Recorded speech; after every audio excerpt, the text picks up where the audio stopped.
Immunotherapy are not accessible to all patients in Europe and are even less accessible when you go beyond Europe. The imbalance we have in the accessibility to these treatments is really fostered, or I would say worsened, by the fact that these drugs come to the market at a very expensive, very high cost and price. So many countries cannot accommodate the science, which is moving very fast, and have these drugs available.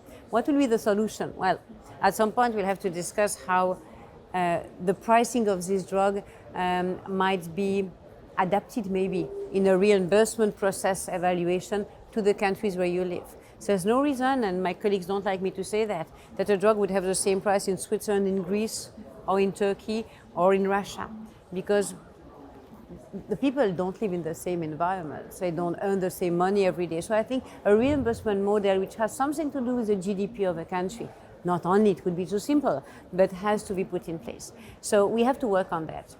Remember, if really immunotherapy saves life, one day we'll maybe come back, and it's not the case for many patients now, but maybe we'll come back one day to the HIV story, where some countries which didn't have access to these drugs got access forcing the system. Not that I propose that, but for some countries, maybe one day we'll have to force the system. Last but not least, there are many of these drugs which are now having, of course, construction of biosimilars, but also equivalent drugs being developed in China, in India, and so on. And this drug might be very efficient at produced at a lower cost. So there might be one day that equivalent drugs might also be used in this country.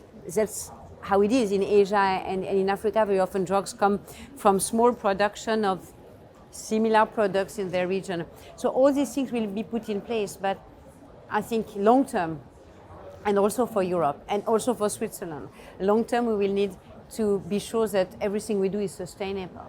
And no health system will be able to sustain immunotherapy we are developing now in the next 20 years, not even Switzerland, because it's going to be too expensive. So anyway, even if the drugs and biosimilar exist, we will have to deal with that.